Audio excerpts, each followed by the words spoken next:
हम लोग world history में हम लोग पढ़ रहे थे फ्रांस की क्रांति के चरण पढ़ रहे थे। हम लोग फ्रांस की क्रांति के चरण पढ़ रहे थे, ठीक ना। तो अब तक हम सबको हम लोग बता चुके हैं क्लास में कि फ्रांस की क्रांति के 3 चरण थे, पहला, दूसरा, तीसरा और चौथा। पहला जो हुआ था 1789 से 92, दूसरा 92 से 94, तीसरा 94 से 95 बोल सकते हो, 94 से लेकर 99 या 95 से लेकर 99, और तीसरा हुआ था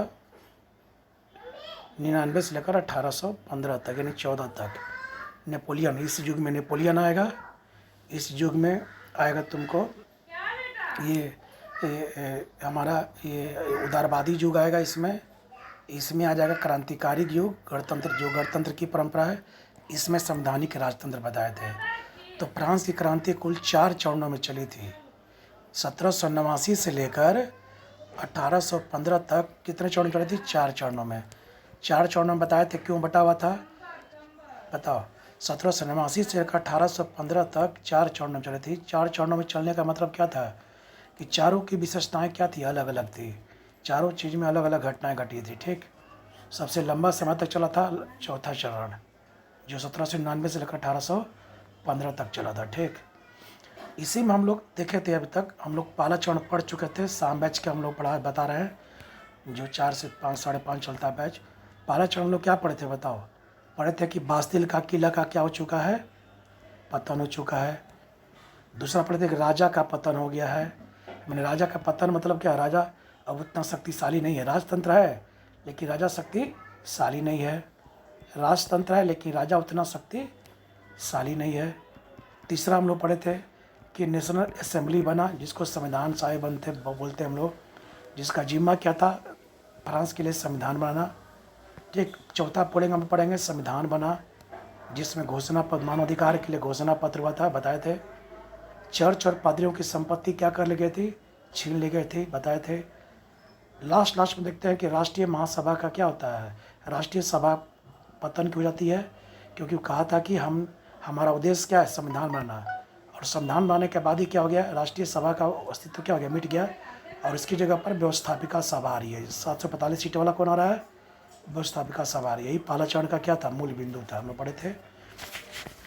वही हम लोग जब दूसरा चरण हम लोग पढ़ेंगे, इसी में लोग जब दूसरा चरण हम लोग पढ़ेंगे हम लोग, तो उसकी क्या विशेषता रहेगी उसको देखो।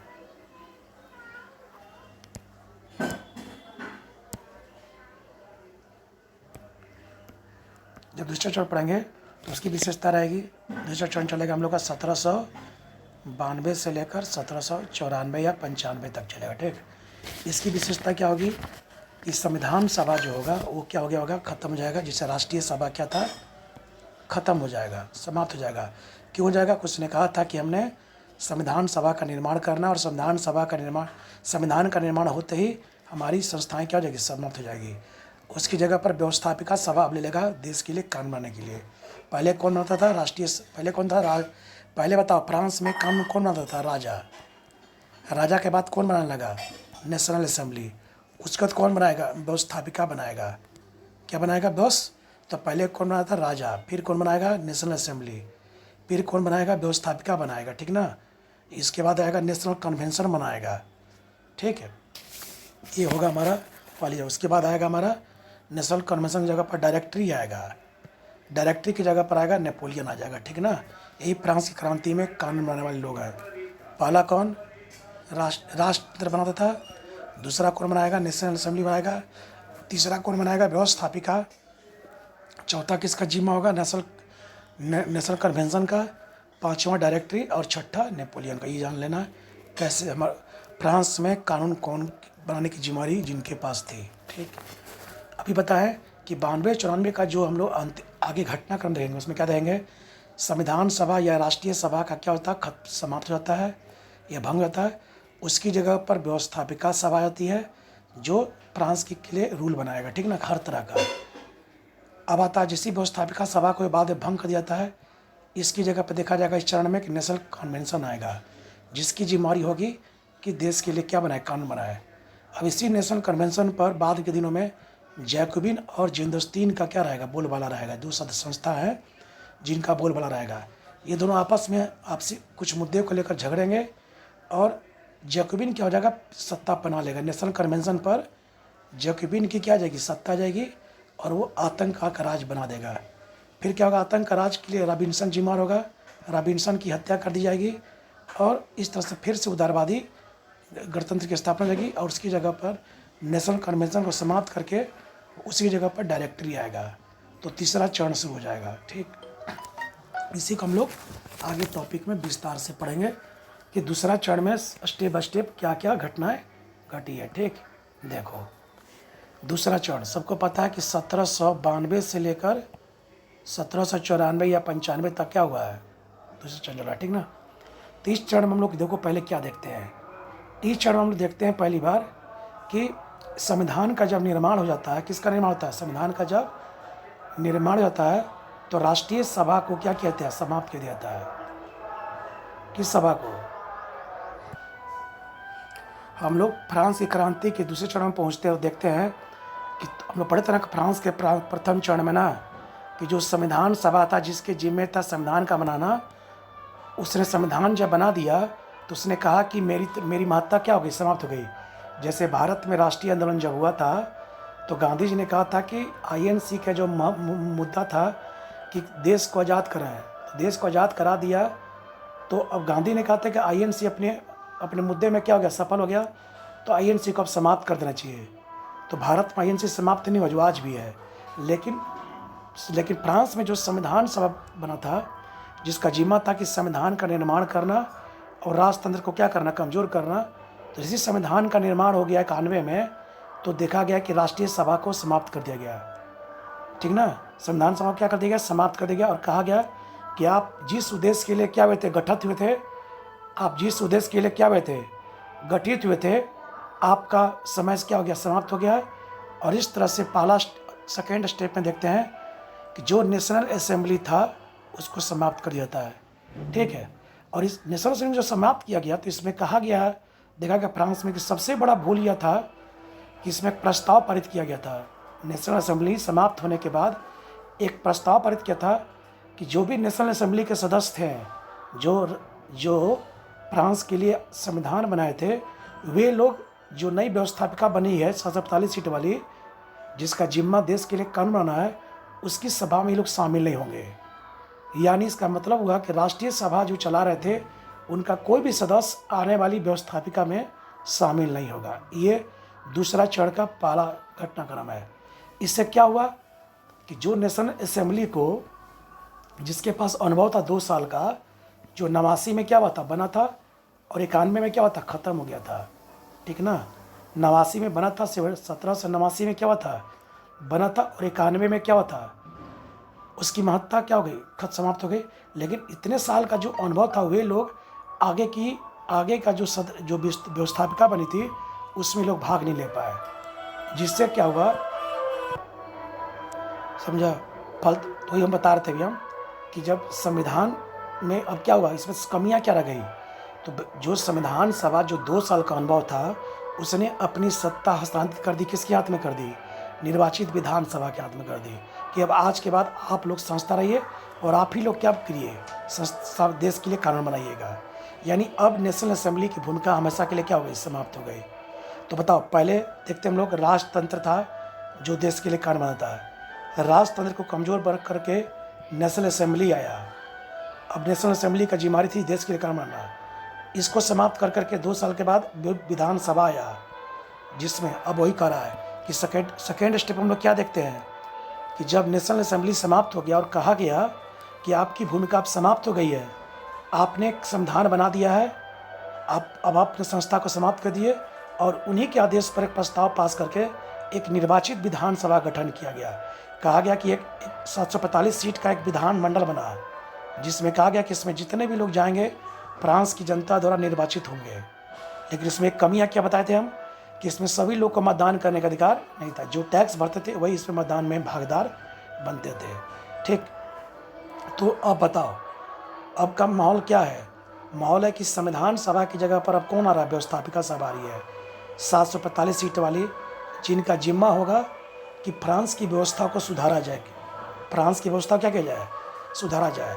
अब जैसे ये व्यवस्थापिका आया तो कहा गया कि राष्ट्रीय सभा क्या हो गया, समाप्त हो गई, जो 1789 से 91 तक चली। लेकिन इसमें दोष क्या हुआ कि देखो, जो व्यवस्थापिका नया बना तो होना क्या चाहिए था कि जो राष्ट्रीय सभा के सदस्य थे उनमें से भी कुछ लोग उसमें जाने का सलाह देना चाहिए था। इससे क्या होता कि जो अनुभवी लोग हैं, जिनको 2 साल फ्रांस चलाने का क्या है अनुभव है, वे लोग भी व्यवस्थापिका में अगर शामिल होते तो आगे देखते हम लोग कि जो क्रांति का दौर चला है वो नहीं चलता, और फ्रांस एक कम समय में आतंकवाद का जो दौर पकड़ लिया वो नहीं होता इसमें।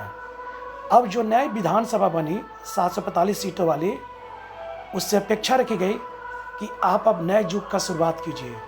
फ्रांस में जो राजतंत्र है, नए युग का क्या कीजिए, समाप्त कीजिए, नए युग का स्थापना कीजिए, जिसमें शांति का माहौल होगा, अव्यवस्था का माहौल नहीं होगा, राजतंत्र को नए आधार पर परिभाषित किया जाएगा।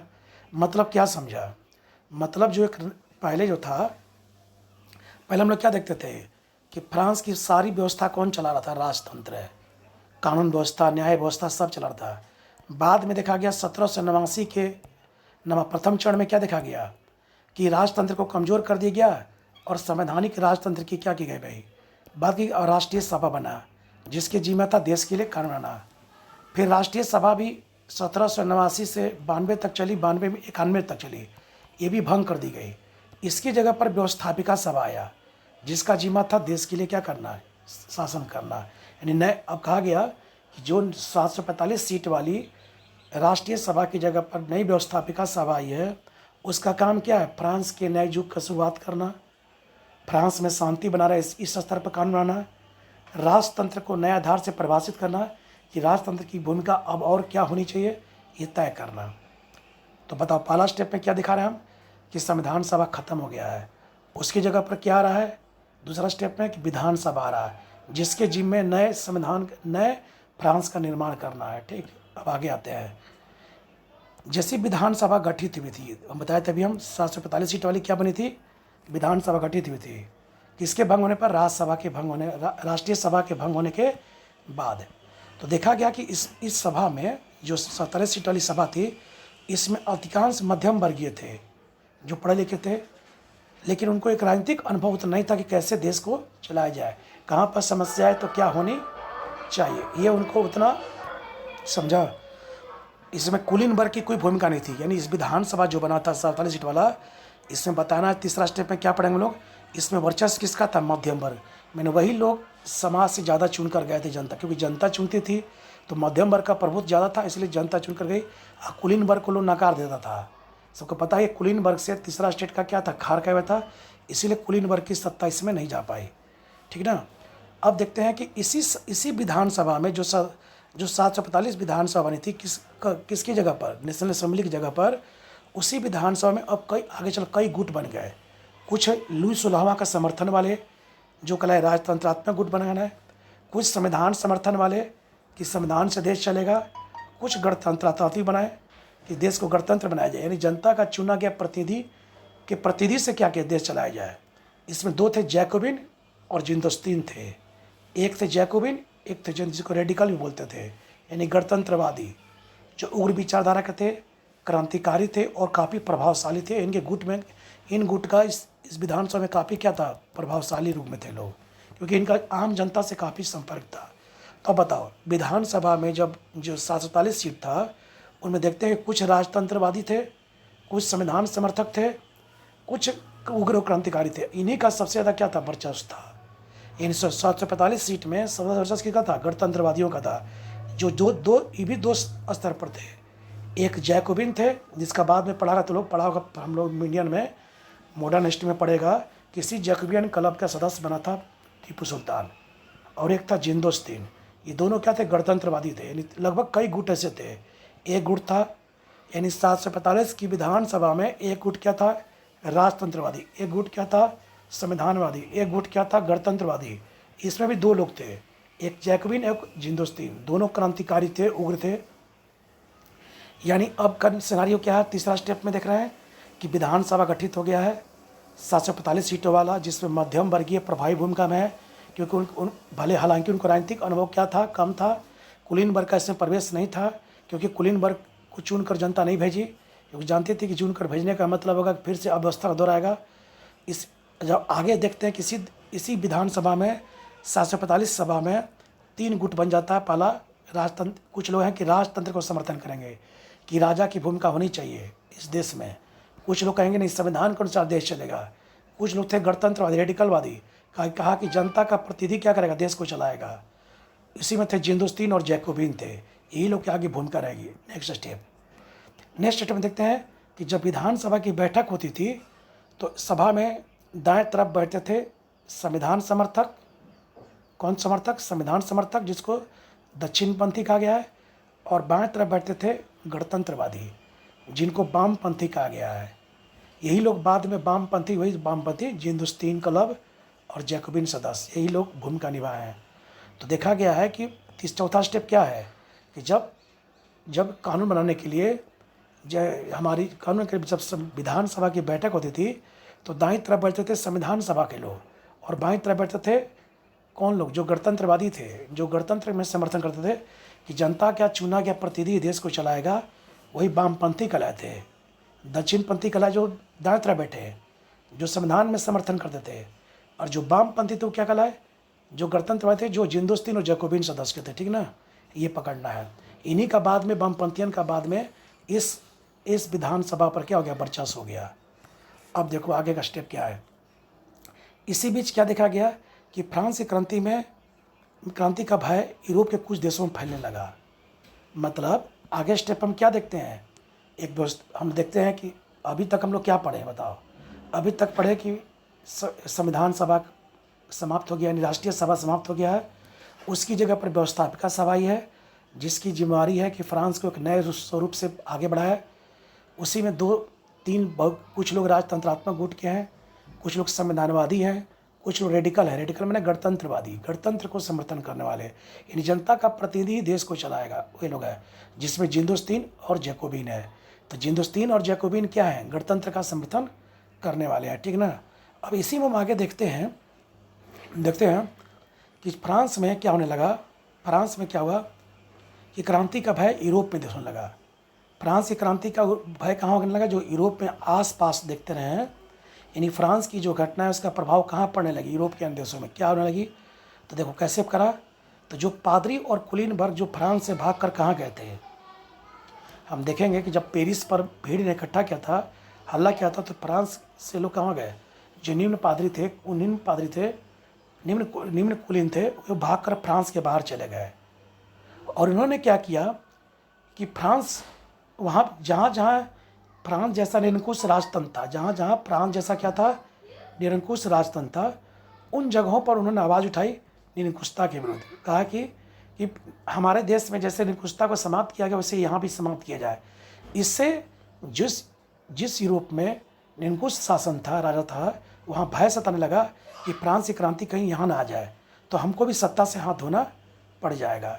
इसी को लेकर के क्रांतिकारी का मुख्य मकसद था कि फ्रांस की क्रांति का जो सिद्धांत है समानता, स्वतंत्रता, बंधुत्व, उस सारे सिद्धांत को पूरे विश्व में क्या किया जाए? फैलाया जाए।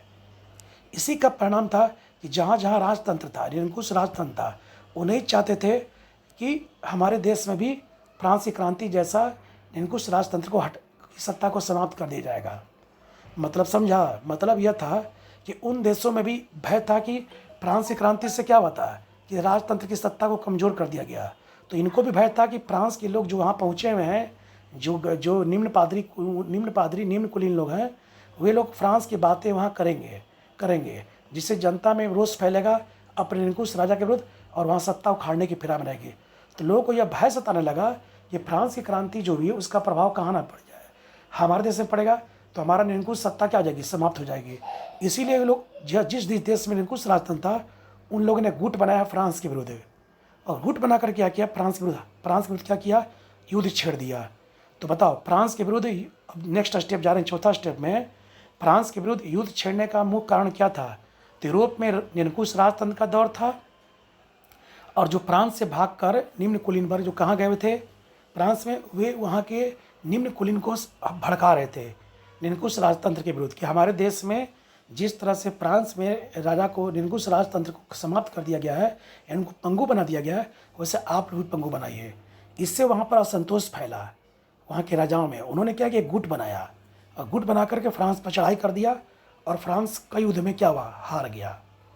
जैसे फ्रांस युद्ध में हारा तो यहाँ की जनता को लगा कि यहाँ के जो राजा है, जिसको हमने पेरिस से हरा दिया है, उसने क्या किया, हमारी सैन्य शक्ति को बता दिया है कि फ्रांस को कैसे हराया जा सकता है।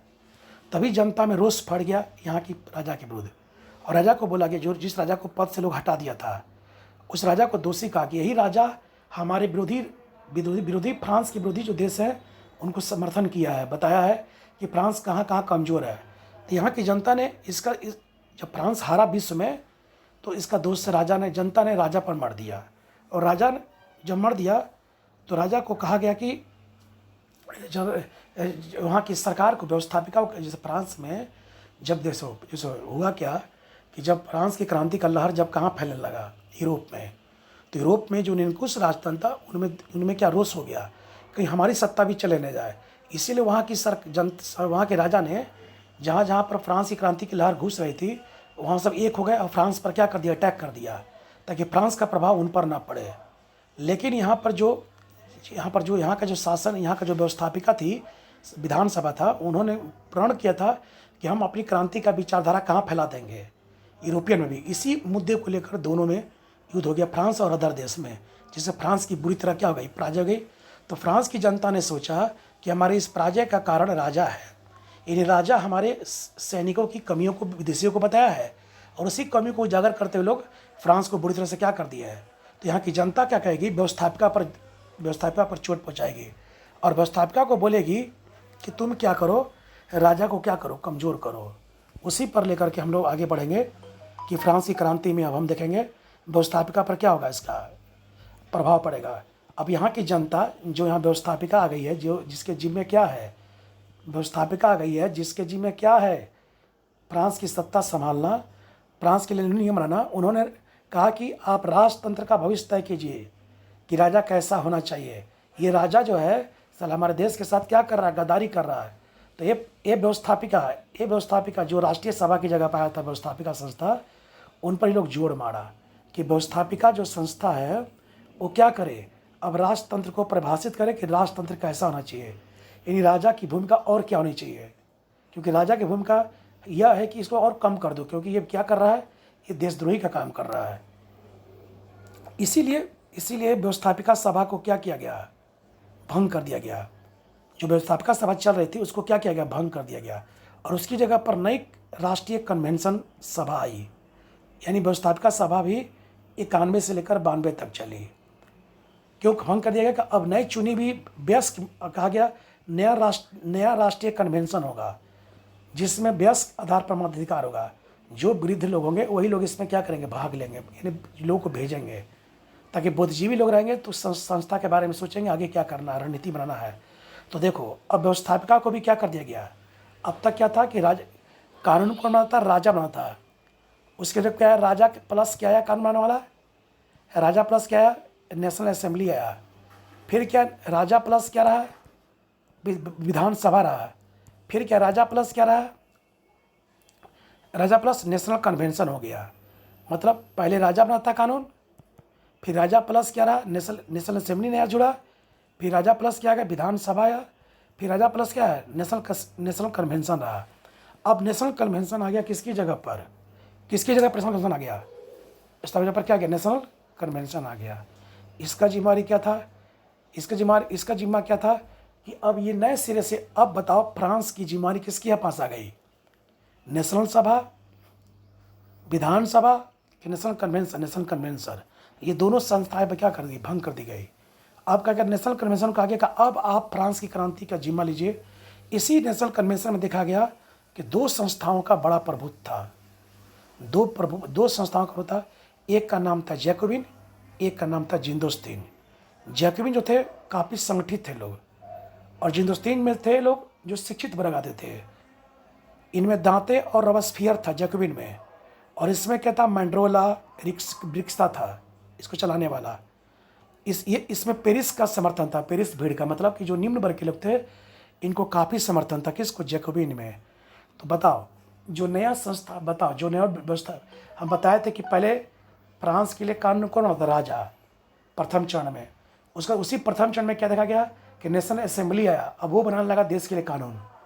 फिर नेशनल असेंबली जगह पर कौन आएगा, व्यवस्थापिका 45 सीट वाला, उसकी जगह पर फिर नया कौन आया, नेशनल कन्वेंशन आया।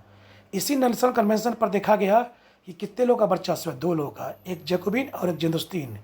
जिंदुस्तीन लोग तो शिक्षित थे, जो किताबी ज्ञान खूब था इनको, और ये लोग काफ़ी संगठित थे, इनको आम जनता का पूरा समर्थन था, इनको कम समर्थन था। ये भी गणतंत्र के हिमायती, ये भी गणतंत्र के हिमायती, ठीक है ना। ये भी कहते थे कि विदेशी युद्ध को बढ़ावा दिया जाए, ये भी कहते थे विदेशी युद्ध को बढ़ावा दिया जाए, ये दोनों समानता दिख रहा है। लेकिन ये लोग क्रांति समाप्ति पर बल देते थे। इनका कहना था, जिंदुस्तीन का, कि क्रांति इसलिए समाप्त किया जाए क्योंकि अब क्रांति में जो अधिकार जो मिलना चाहिए था, वो लोग को मिल गया है। अब क्रांति करने से कोई फायदा, ये लोग चाहते थे कि फ्रांस की क्रांति अब ना हो। कौन लोग, जिंदुस्तीन। क्यों कहते थे, क्योंकि ये लोग उच्च वर्ग से उतराते थे, मैंने मध्यम वर्ग से थे, इनको अधिकार मिल चुका था। जिंदुस्तीन वाले लोग को, इनको लगता था कि संसद हम लोग का अधिकार मिल चुका है, अब क्रांति करने से कोई फायदा नहीं है।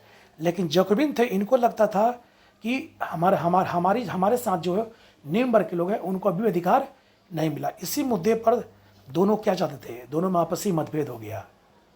कौन दोनों में, जिंदुस्तीन और जैकोबिन। अब बताओ, जिंदुस्तीन और जैकोबिन कौन लोग थे, तो व्यवस्थापिक, जो नेशनल कन्वेंशन बना व्यवस्थापिका की जगह पर, उनमें इन लोगों का प्रभुत्व बढ़ गया। दोनों का प्रभुत्व क्या हो गया।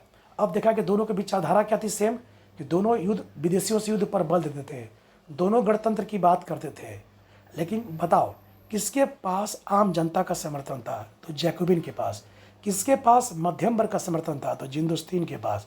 और सबको पता है कि फ्रांस की क्रांति में प्रथम चरण से दूसरे चरण में आते थे मध्यम वर्ग को बहुत सारा अधिकार मिल चुका था। तो जिंदुस्तीन का मानना था कि मध्यम वर्ग को अधिकार मिल चुका है, यानी तीसरे स्टेट को अधिकार मिल चुका है, तो अब ये क्रांति को समाप्त कर दिया जाए। जबकि जैकोबिन इस बात से सहमत नहीं थे। उनका कहना था कि हम लोग मध्यम वर्ग की बजाय निम्न वर्ग का हम लोग का पास समर्थन है, यानी आम लोगों की समर्थन है, और आम लोगों को अभी भी अधिकार नहीं मिला है, यानी क्रांति को और आगे रखना चाहिए। तो ये क्रांति के आगे पक्षधर क्यों नहीं थे, क्योंकि मध्यम वर्ग के समर्थक थे, और इनको लगता था कि क्रांति में जो क्या है, क्रांति में जो मिलना चाहिए वो मिल चुका है। लेकिन जो जैकोबिन थे, उनको क्या लगा कि अभी क्रांति पूर्ण नहीं हुई है, क्योंकि निम्न वर्ग को अभी अधिकार नहीं मिला है। अब इन्हीं परिस्थितियों में नेशनल कन्वेंशन जो है कि समय 3 कठिनाइयाँ थी। जो नेशनल कन्वेंशन बना था ना, बताया था ना कि पहले कानून बनने का जिम्मा किसके पास था, राजा के पास। इसको प्रथम चरण में समाप्त कर दिया गया। तो राजा प्लस अब कौन रहा, नेशनल असेंबली के पास दिया गया। फिर इसको भी प्रथम चरण के बाद समाप्त कर करके व्यवस्थापिका या 745 सीट वाला, इसको भी खत्म करके सेकेंड चरण में क्या बनाया गया, सेकेंड चरण में भी रहा। इस चरण में क्या किया गया, नेशनल कन्वेंशन आया। ठीक, और वही जब तीसरे चरण आएंगे तो नेशनल कन्वेंशन की जगह पर वही हमारा जो नेशनल कन्वेंशन जो हमारा लास्ट में होगा, जो लास्ट में कौन है, नेशनल कन्वेंशन है, जिसके बारे में कहा गया था कि जिसको भी जो संविधान जो देश के लिए क्या बनाएगा, कानून बनाएगा, उसकी जगह पर आएगा तुमको डायरेक्टरी आएगा, ठीक ना। तो तीसरी जगह में कौन आएगा, डायरेक्टरी आ जाएगा। तो पहला कौन बनाया कानून फ्रांस के लिए, नेशनल असेंबली, ये प्रथम चरण में।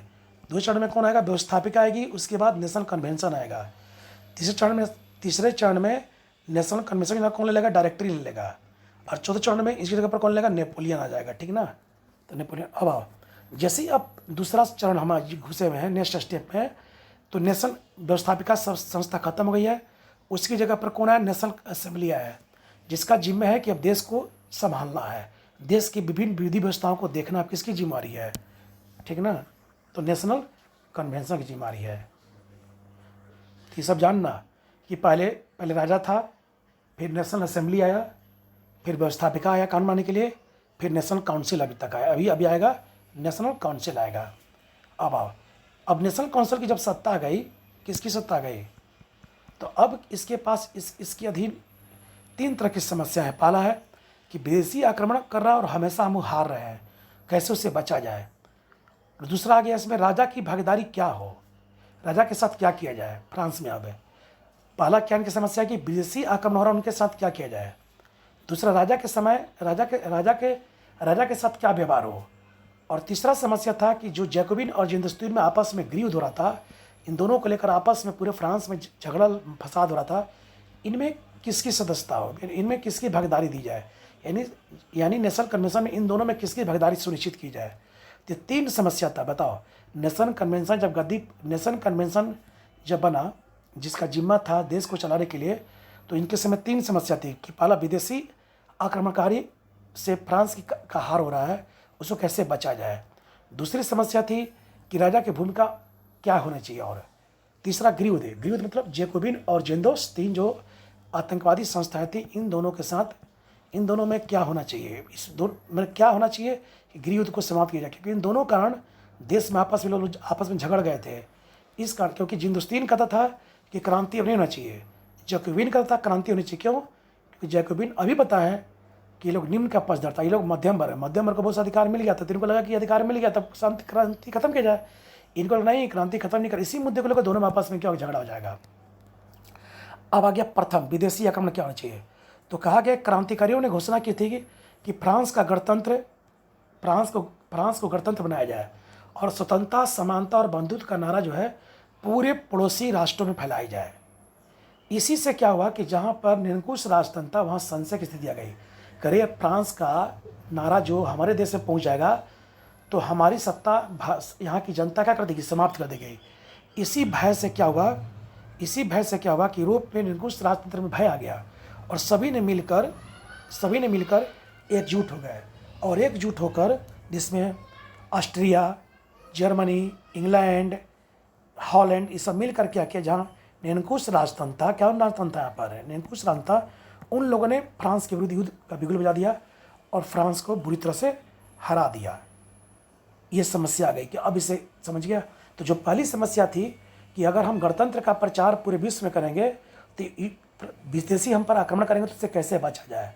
तो इससे बचने का देखेंगे कि प्रयास नहीं हुआ और अंततः फ्रांसीसियों की क्या हो गई, हार हो गई। अब आता है दूसरी समस्या, थी राजतंत्र की समस्या। राजतंत्र की समस्या क्या थी? तो राजा के पद को समाप्ति कर दिया जाए। नेशनल कन्वेंशन ने एक प्रस्ताव पास किया संसद में कि राजा के पद को क्या किया जाए, समाप्त किया जाए, राजतंत्र को समाप्त कर दिया जाए, राजा पर देशद्रोह का मुकदमा चलाकर उस पर मृत्युदंड की सजा दी जाए और गणतंत्र की क्या कीजिए, स्थापना की जाए। यही अभी दूसरा समस्या था कि राजतंत्र के साथ कैसा व्यवहार हो। इसी मुद्दे को लेकर कहा गया जिंदुस्तीन ने कहा, जैकोबिन ने कहा कि राजा को मृत्युदंड दिया जाए, राजा को मृत्युदंड करके राजा का पद हमेशा के लिए समाप्त किया जाए। ये राजा ने देशद्रोह का काम किया है, विदेशियों को समर्थन दिया है। बताया था ना पिछले क्लास में, पीछे टॉपिक में, कि राजा, जनता को शक लगा कि राजा ने हमारे सैनिकों के बारे में बता दिया है, क्योंकि सैनिक का कान पर कौन देता था, राजा देता था, तो राजा का सैनिक के बारे में पता था। इसी प्रश्न पर जिंदुस्तीन ने कहा कि नहीं, हम राजा का राजतंत्र को नहीं चाहते हैं, हम राजतंत्र को नहीं मानते हैं, लेकिन मृत्युदंड को नहीं मानेंगे। हम राजतंत्र को चाहते हैं कि समाप्त कर दी जाए, लेकिन जहाँ तक राजा की मृत्यु की बात है तो इसका हम पक्षधर नहीं है। इसी को लेकर के आपसी मतभेद गहराने के बाद देखा गया कि जैकोबिनों ने क्या किया, जिस पर नेशनल कन्वेंशन संस्था पर जैकोबिन का प्रभुत्व था, उन्होंने क्या किया, 1793 में 21 जनवरी 1793 को लुई को फांसी दे दी गई।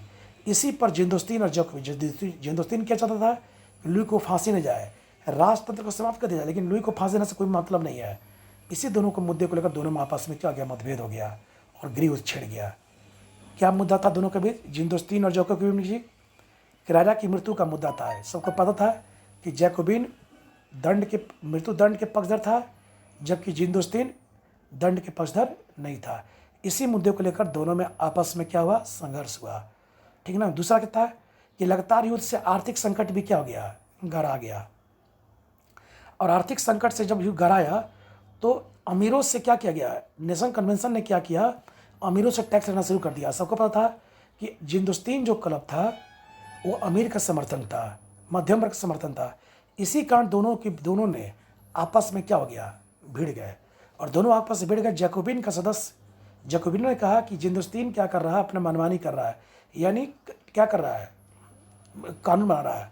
तो जैकोबिन की भीड़ ने क्या किया, जैकोबिन के साथ भीड़ था आम, बताए थे भी हम पहले कि जैकोबिन के साथ आम जनता थी। और आम जनता ने क्या किया, एनसी को अपने अधीन कर लिया और आतंक राज की स्थापना कर दी गई और जिंदस्तीन का महत्व को कम कर दिया गया 1793 में।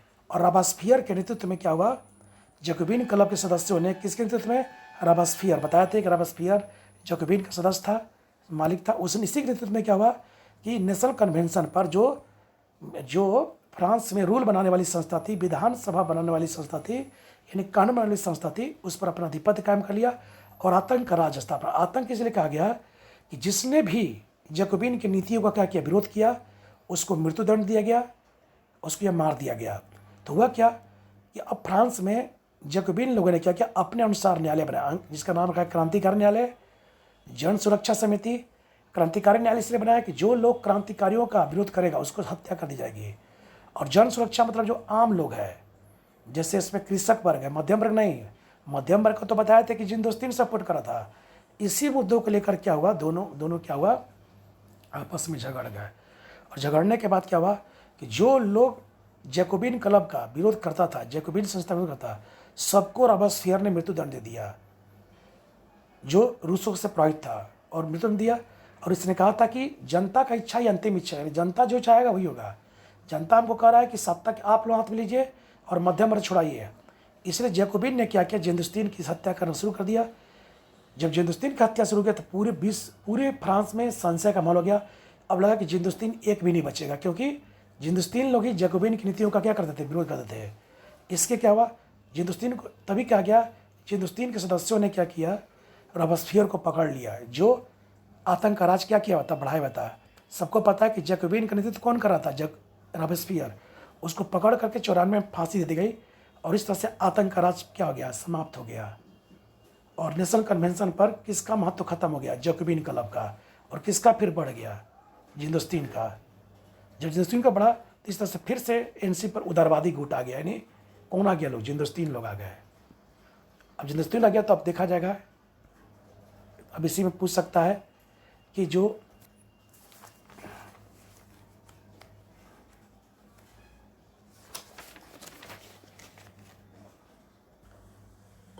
अब क्या गया, अब देखा गया कि अब मूल्यांकन करेंगे। अभी हमने बताया कि कैसे कैसे सत्ता पर स्थापित हुआ, क्या हुआ, नियम हुआ, सब। अब नेशनल कन्वेंशन के जो कार्य हैं, नेशनल कन्वेंशन के जो कार्य हैं 1792 से 94 तक चला। इसने धर्मनिरपेक्ष नीति पर बल दिया, यानी सभी को समान अधिकार मिले। देखा गया इस दौरान, क्रांति के दौरान पादरियों की मान्यता रद्द कर दी गई, उन्हें उत्साहित किया गया। राजतंत्र की जगह गणतंत्र की बात हुई 1792 से। फ्रेंच एक राष्ट्रभाषा का रूप ले लिया। ऋण व्यवस्था को उदार बनाया गया, यानी कि जो देने की स्थिति में दें अब उनको दंडित नहीं किया जाएगा। आतंक का राज क्या कर देगा, समाप्त कर देगा। और ये कम से कम 94 तक चला व्यवस्था। दूसरा स्टेप कब तक चला है, यानी फ्रांस की क्रांति में दूसरा स्टेप कब तक चला, 94 चला। तीसरा शुरू होगा 1794 से 99 तक, जिसमें नेशनल कन्वेंशन की जगह पर इसको समाप्त करके, इस विधायिका को समाप्त करके डायरेक्टरी का शासन आएगा, क्योंकि इसमें भी दोष आ गया था नेशनल कन्वेंशन में भी। तो डायरेक्टरी का शासन लाया गया ताकि ये लोग 5 सदस्य मिलकर अब फ्रांस की क्रांति को चलाएंगे, क्रांति को आगे बढ़ाएंगे। ये होगा तीसरा चरण में प्रवेश कर जाएंगे हम लोग, ठीक है ना। तो ये हुआ। अभी तक हम लोग क्या देखे सिनारियो,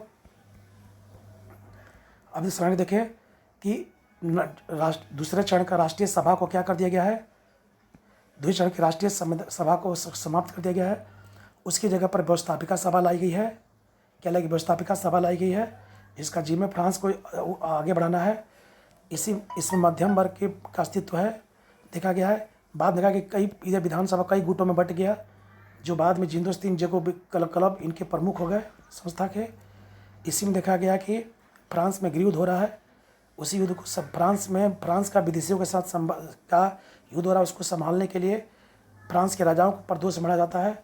और तब जाकर के बाद हम देखते हैं कि फिर से नेशनल कन्वेंशन की जगह, इसकी जगह पर व्यवस्थापिका की जगह पर नेशनल कन्वेंशन आता है। उस कन्वेंशन में जिंदस्तीन जैकोबिन का प्रमुख होता है, लेकिन एक मुद्दे पर दोनों आपस में झगड़ पड़ते हैं। वो मुद्दा यह है कि ये मध्यम जिंदस्तीन चाहता है कि क्रांति को समाप्त करना चाहिए, क्योंकि अब स्वतंत्रता ज़्यादा नहीं मिलना चाहिए, जितना मिलना चाहिए तब मिल गया। लेकिन जो जैकोबिन था वो निम्न वर्ग का समर्थन था, वो कहता कभी भी आज़ादी हम लोग को नहीं मिली है, यानी क्रांति अभी भी आगे बढ़ना चाहिए। इसी मुद्दे को लेकर देखते हैं कि जब नेशनल कन्वेंशन आता है, व्यवस्थापिका संस्था की जगह पर, व्यवस्थापिका की जगह पर कौन आता है, नेशनल कन्वेंशन आता है।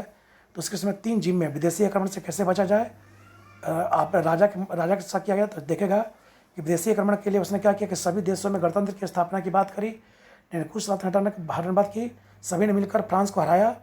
तब आएगा राजा को क्या किया, उसने फांसी की सजा दे दी। इससे हिंदुस्तान जैकोबिन में और मुद्दा गरमा गया। फिर अर्थव्यवस्था खराब हुआ, तो अर्थव्यवस्था को निभाने के लिए उच्च वर्गों पर क्या किया गया, टैक्स वसूल गया, तो टैक्स वसूला गया।